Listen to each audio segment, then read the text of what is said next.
Ever wonder how we, well, go from just being individuals to feeling like a we? What's Yeah. that glue that holds us together in shared experiences, your group identities? Yeah, what is that exactly? That's what we're trying to unpack today, looking at Dan Zahavi's book, Being We, Phenomenological Contributions to Social Ontology. It's from 2025. Right. Think of this as maybe your shortcut to understanding some pretty deep ideas about social connection. And that complexity, that's precisely what we're getting into today. We're looking at the phenomenological contributions to understanding this whole idea of being we. Our deep dive will really center on the arguments in Dan Zahavi's book, looking closely at his thesis on collective intentionality, how selfhood is formed, and the nature of understanding each other. Now, I seem to recall some critiques, maybe like Searle's, suggesting that early 20th century thinkers, philosophers, and sociologists perhaps didn't fully nail down a theory of intentionality in the social context. Well, Zahavi tackles that head on. Mhm. He brings forward this really rich tradition in phenomenology that actually did dig into social reality, Oh. often overlooked, maybe. Ah. Thinkers like Husserl, Reinach, Scheler, Schutz, Heidegger, they were wrestling with these very questions. Collective intentions, shared actions, communal feelings, how re-identities come about, all viewed through the lens of lived experience. So the main goal here for this deep dive is to show how these classic phenomenological texts can really inform today's conversations about collective intentionality. It's not just about shared plans like let's go to the cinema, is it? It feels bigger. Oh, definitely. So Javi's core argument is that our feeling, thinking, and acting as part of a we fundamentally shapes us, our sense of self, our connections, even how we perceive the world. So the book pushes beyond just, say, shared agency to explore this much broader, deeper impact of being social on our subjective lives. Right. Let's start then with the basics. What are these we experiences? Walther's ideas about genuinely shared experiences seem like a good place to begin. Yes, Walther is key here. He points out that for an experience to be truly shared, it takes more than just two people seeing the same thing. The crucial bit is identification and incorporating the other person's perspective into your own. So it's not just being near each other. The we isn't some separate thing floating around. It's realized by the individuals participating through a kind of unification where each person is aware of and factors in the other's experience. That makes sense. It clarifies why saying we saw the match could just mean I saw it and you saw it, which is quite different from a situation where we're both aware of each other watching it together. And Zahavi highlights this variety in using we. We saw the match can sometimes just be additive, like you said. But something like, we intend to go to the opera tonight. Well, my intention only really works if you're participating too. Ah, okay. That shows the shift, doesn't it? From just having a common object out there to sharing a perspective or even a joint goal. And this is where someone like Gerda Walther comes in, a philosopher who really explored this. She argued that for a truly shared experience, it's not just enough to be aware of each other. There's more to it. Yeah, each person needs to somehow take on board and incorporate the other's perspective into their own. The we kind of emerges from blending viewpoints, this feeling of them and me and them, as she put it. Wow. Okay. But, and this is key, Walther stressed, this we isn't some separate mystical thing floating around. Right. It's realized through the individuals, through their actions and experiences. It's not a distinct we subject doing the experiencing. Okay, so the we lives in us as individuals through this mutual understanding and perspective taking. But how does that actually happen? What's the mechanism? And is it different face-to-face versus, say, feeling part of a nation when you're alone? Yeah, Zahavi really digs into that. He points out that truly shared experiences seem to change the ownership. It becomes ours collectively, not just your experience plus my experience. And to get that, we need to look not just at what we experience, but at us, the subjects doing the experiencing, the processes of identification. Which brings us right to that big question. Sure. Do we need some kind of group mind or we subject beyond just individual minds when we talk about collective stuff? Philosophers like Margaret Gilbert talked about a plural subject, Okay. suggesting a group can act as one unit, unified by a shared commitment. She argues that what's for us as a group can't just be chopped up into what's for me plus what's for you. That sounds almost like a collective consciousness. Is that what she means? Well, she's careful there, not proposing some single big mind floating above everyone. Right. For Gilbert, the plural subject is really just descriptive. It's a collection of individuals connected in a specific way, acting together because of that joint commitment. William McDougall, back with the Pilgrims, had a kind of related idea that individual minds in a group become interconnected, forming an organized mental system through mutual influence.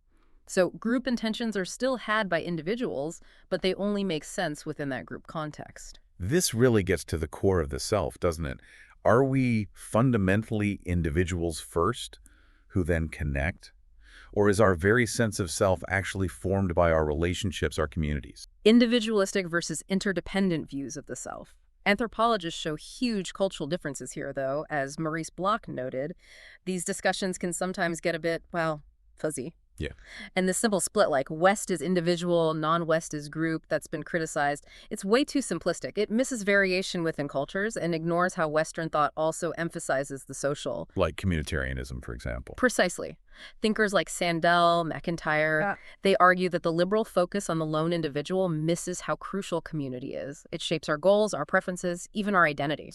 This makes me think of Tuamla's distinction, the weak versus strong we perspectives. Can you elaborate on that? Sure. Tuamla talks about a weak perspective, the pro-group I mode, and a strong one, the we mode.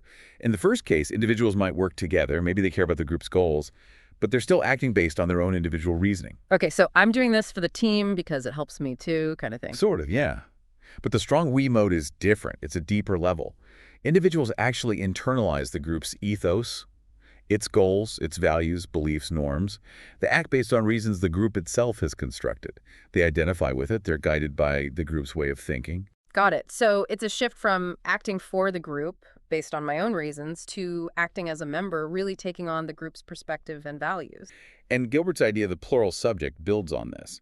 She suggests that this plural subject is what actually has the collective intentional states, like beliefs or intentions. But not like a separate group mind. No, not at all. Mm. It's not that the we exists independently.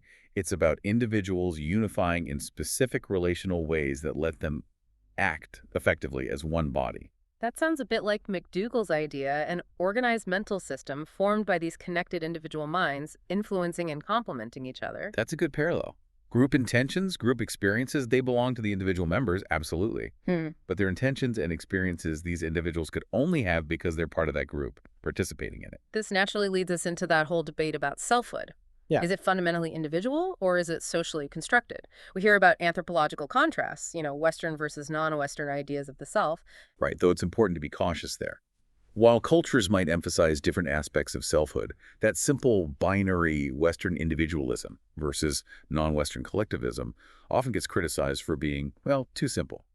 It can gloss over diversity within cultures and even the complex history of selfhood concepts in the West. True. And communitarian thinkers like Sandel or McIntyre, they push back against that idea of a completely asocial individual, don't they? They do. Communitarians argue our preferences, even our identities, aren't formed in a vacuum. They're deeply shaped by the communities we belong to. The community gives us the context for our choices. Our identity is something we kind of achieve through participating in culture, not something we just have pre-socially. What about Mead's view?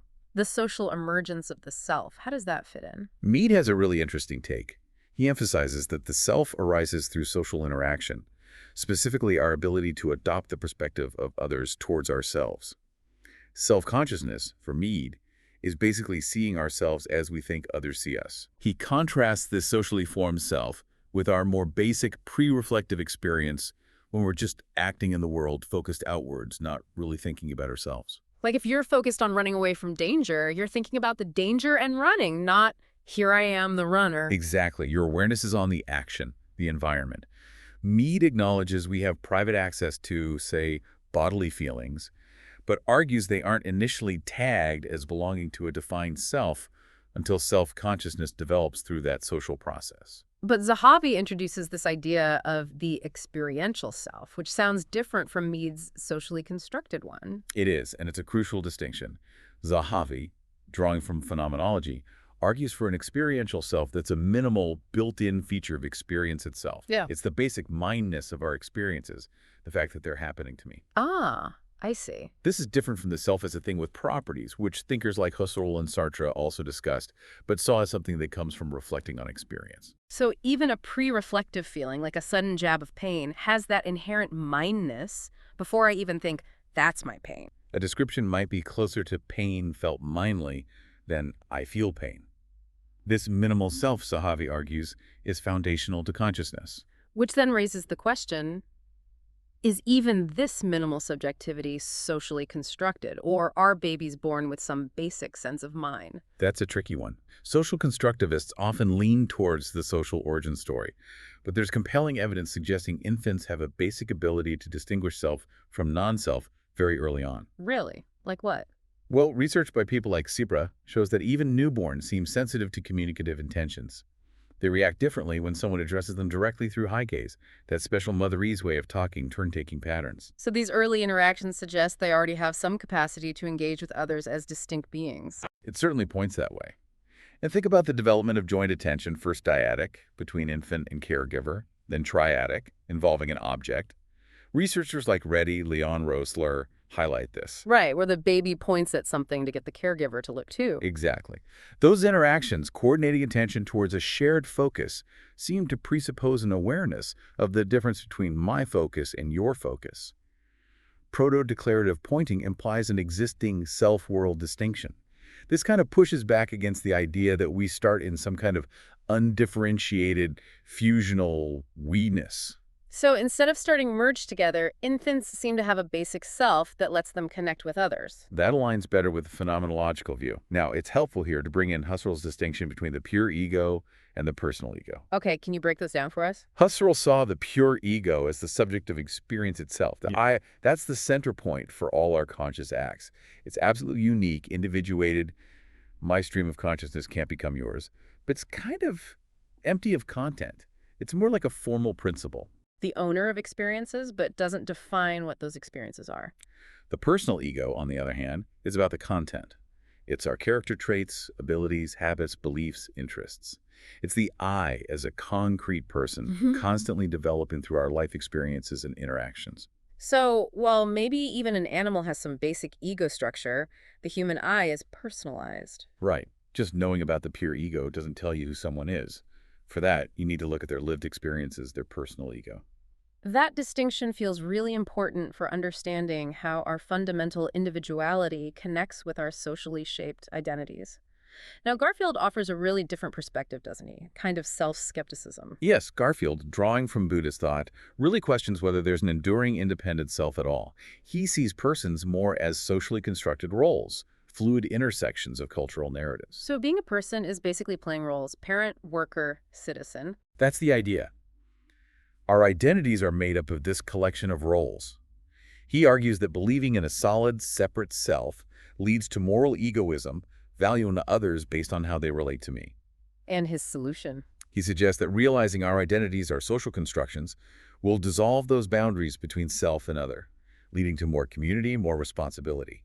He does emphasize the importance of the dyad, being addressed as you, recognizing others as having their own perspectives. But there seems to be a tension there, doesn't it? If we're just occupants of roles, what's the real basis for respecting the you as having a truly unique, irreducible perspective? That's precisely the phenomenological critique. The very act of addressing someone as you seems to inherently acknowledge them as an experiencing subject with their own viewpoint. If you deny that foundational selfhood, it becomes hard to account for genuine otherness and plurality. So caring for the other while saying their fundamental autonomy isn't real, it seems contradictory. It does. The phenomenological view would argue you need that foundational level, the I and the you, as the necessary ground for even talking about a we. Right. Without those irreducible perspectives, the whole idea of a shared we feels a bit shaky. We need a model that acknowledges both our individual experience and the huge influence of our social context, moving beyond a simple either. Okay, so let's shift focus now to intersubjectivity and the role of the you. It seems understanding collective intentionality isn't enough on its own. That's right.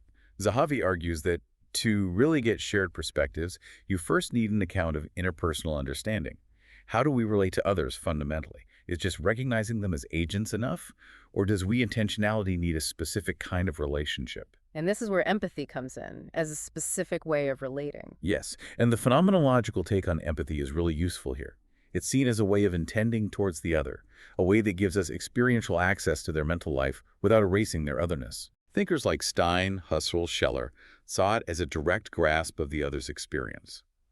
You perceive their anger as their anger, not as you imagining being angry or remembering being angry yourself. So you access their feeling, but the mine versus yours distinction stays clear. That's why they distinguish it from, say, imaginative perspective taking, trying to simulate being them, or emotional contagion, where you just sort of catch their mood and feel it as your own. Empathy lets the other's experience show itself as belonging to them, right here, right now. Husserl's idea of reciprocal empathy in face-to-face encounters seems really relevant to that we-you connection. It is. He talks about how in direct encounters we move beyond just being physically near each other, being next to each other, to a kind of being for one another. This mutual awareness, this back and forth responsiveness is vital. And Reinach's analysis about social acts needing uptake. Reinach pointed out that some social acts, like making a promise or giving an order, aren't really complete unless the other person acknowledges or receives them. They need uptake. Even if the response isn't what you expect, the act itself is still directed towards that other person. All this focus on the you has led to what some call the U-turn in philosophy, right? What Well, questions does that raise? Yeah, the U-turn, as Eilon puts it. It's this growing interest across fields in the second-person perspective. It makes us ask, what does it mean to take a second-person stance towards someone? How is it different from just observing them, a third-person view? Is there a unique kind of understanding involved? Buber's I-thou relation seems central to that direct second-person meeting. Absolutely. Buber made that sharp distinction between I-thou, a direct mutual encounter with the other as a unique whole person, and I-it, where the other becomes an object, a thing to be used or analyzed. The I-thou is about presence, mutuality, recognizing inherent worth. And this shared we-you engagement, it actually changes how we experience the world, doesn't it? I remember the whipsaw example. Seeing a whipsaw alone versus seeing it with someone you could potentially use it with, it changes what the saw affords, what possibilities it presents. Alone, it might just be awkward. Together, it suggests coordinated action. The shared perspective actively reshapes the experience of the object. It shows that codependency in second-person relations. It does. But Zahavi warns against taking that codependency too far, the idea that I and you completely constitute each other symmetrically. What's the danger there? Well, if I'm entirely made by you and you by me, where's the room for real difference, for disagreement? It risks dissolving individual autonomy. Like that saying from Rabbi Menachem Mendel of Kotsk suggests, if I am I only because you are you and vice versa, then maybe neither of us truly is. You need some ontological independence for genuine interaction. That brings us to Levinas and his ethical view focusing on non-reciprocal responsibility. Right. Levinas saw the relation to the other as fundamentally ethical, the responsibility I have for the other that comes before and doesn't depend on them being responsible for me. It's asymmetrical. And Zahavi's take on that. He agrees with Levinas's caution about pure symmetry. But he also brings in Jung's critique that we shouldn't equate reciprocity with perfect sameness or reversibility. Meaningful communication does need reciprocity, a kind of mutual exchange and learning, but not one that erases the real differences between us. So it's about recognizing the other's unique view, being open to learning, but not needing to become identical or merge completely. And Husserl, later in his work, talked about how we constitute humankind by understanding others and seeing ourselves through their eyes as social beings. This mutual understanding builds community. And Schmid's idea, plural subjectivity as a transcendental condition. Schmid suggests the we perspective is just fundamental, a starting condition for social experience, not something to be explained by other things. Zahavi respects the importance of the we, but counters that maybe even transcendental things have enabling conditions like, perhaps, the first-person perspective itself. Okay, moving beyond the dyad, the two-person relationship, things get more complex with triads and larger groups. Simmel pointed out that dyads are intimate but fragile, right? Because they depend totally on both people staying involved. That's right. Direct, immediate bond, but if one person leaves, the dyad dissolves. But adding a third person changes everything. Simmel called it mediated reciprocity in triads. A group of three, the relationship between any two is always affected by the third person. Simmel also saw that a social structure starts to emerge that's bigger than the individuals, with its own dynamics. Sartre had a darker view, didn't he? The alienating third making us feel like an object, an us, seen from outside. Yes, Sartre distinguished the we as subject, our shared viewpoint, from the we as object, or us, which often arises when some third party looks at us, judges us, categorizes us. We can internalize that outside view. But it doesn't have to be alienating, right? Paulette Jackson talks about second-person plural constellations, suggesting a third can enable more complex subject-to-subject connections, too. That's a good counterpoint. Adding a third can definitely create more intricate intersubjective dynamics, not just objectification. And Berger and Luckman, they focused on how triads, especially like a couple with a child, are crucial for passing things on, for socialization. Right, the third party, the parent in that case, enables the transmission of social norms, knowledge, values to the newcomer, which helps solidify and continue the group's shared reality. Walther also had categories for larger groups, didn't he? Personal, reflexive, objectual communities. Yeah, he distinguished them by their unifying bond. Purely personal based on direct interaction. Reflexive focused inward on the community's own flourishing. And objectual centered around shared things like objects, rituals, norms, which allows them to span more time and space. And Tomasello contrasts joint intentionality, maybe more dyadic, immediate with collective intentionality operating on a bigger scale within a whole culture. That's his distinction. Joint intentionality for the here and now dyad versus collective intentionality involving a wider cultural background, shared norms, group boundaries, extending beyond just face-to-face interaction. Then there's group identification, social identity theory from Tajfel and Turner about the psychological weight of belonging to a group. Yes, that theory stresses how groups become important to us when we identify with them, accept membership, feel emotions tied to it, act consistently with it, and adopt its values. It involves self-categorization. Seeing yourself as one of them. And often self-stereotyping, where you kind of downplay individual differences within the group to emphasize the shared characteristics. But that theory isn't perfect, right? Hunt pointed out limitations, like how it might overlook diversity within groups or how group size changes things. True, self-categorization is important, but how different kinds of we affect identity varies a lot. Small group dynamics aren't always the same as large-scale community dynamics. Which brings us finally to these larger communal bonds, like the national we. Tenney's classic distinction between Gemeinschaft and Gesellschaft seems relevant here. Definitely. Tenney's contrasted Gemeinschaft community, often based on kinship, shared life, strong organic bonds with Gesellschaft society, more impersonal, rational, based on contracts and calculation.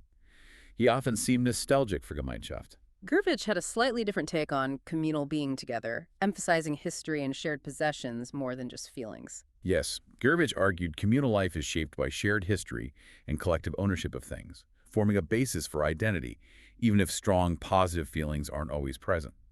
He thought Walther maybe focused too much on the affective side. And the idea of nations as imagined communities, Anderson's famous concept, highlights how shared stories, language, values create unity even among people who never meet. Anderson's idea is powerful. It underscores the constructed nature of national identity. Despite the lack of personal contact for most members, things like shared narratives and symbols create this strong sense of belonging. And there's the whole ethnic versus civic understanding of nationhood, with limitations to both approaches. Right. Ethnic models focus on shared ancestry or culture. Civic models on shared political principles. But real nations are usually messier, often blending elements, and both models can be criticized as idealized or exclusionary. There's also the critical view of national identity as something imposed, involving homogenization, making everyone seem the same, and carefully selecting which parts of history to remember or forget. Absolutely. Thinkers like Reinach and Milosevic point out that creating a unified nation often means smoothing over internal differences and constructing a selective collective memory. Forgetting can be as important as remembering. And often, having an out-group and other helps solidify the in-group. Plus, political forces actively work to shape and promote national identity. For sure. Contrast with others can strengthen internal bonds, and political actors definitely use symbols, education, media, and so on to cultivate that sense of shared nationhood. So wrapping up, Zahavi really stresses the sheer diversity of all these we relationships. And he cautions against holding up, say, close-knit face-to-face communities as the only or best model for society, echoing Iris Marion Young's concerns about suppressing difference. He concludes by highlighting this whole spectrum of we relations and how differently they impact our self-understanding. He sides with Young in critiquing the idealization of homogeneity, stressing the need to acknowledge real ontological difference, both within individuals and between them, especially in larger societies. It's that core insight again. Sociality can't be reduced to just individuals, but it has no reality without them. Precisely. And our capacity as experiencing subjects is what allows us both to participate in social reality and potentially to change it. So to sum up this deep dive, Zahavi's work gives us this incredibly rich phenomenological toolbox for understanding just how multifaceted being we really is. It really does. The book carefully traces that complex dance between individual experience, how we understand each other, and all these different forms of collective life, from the intimacy of a dyad right up to large-scale communities and nations. And it really brings home the need to look at the qualitative side of social life, that subjective feeling of belonging, when we try to analyze something like collective intentionality. Definitely. That phenomenological perspective offers crucial insights into the lived reality of being part of a we and what that means for us and our world.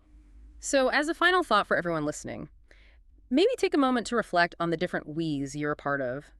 How do they shape your sense of who you are, how you see the world, and what are the underlying conditions, often invisible, that even make those shared experiences possible? Perhaps exploring the thinkers we mentioned today could offer even deeper insights into this fundamental part of being human.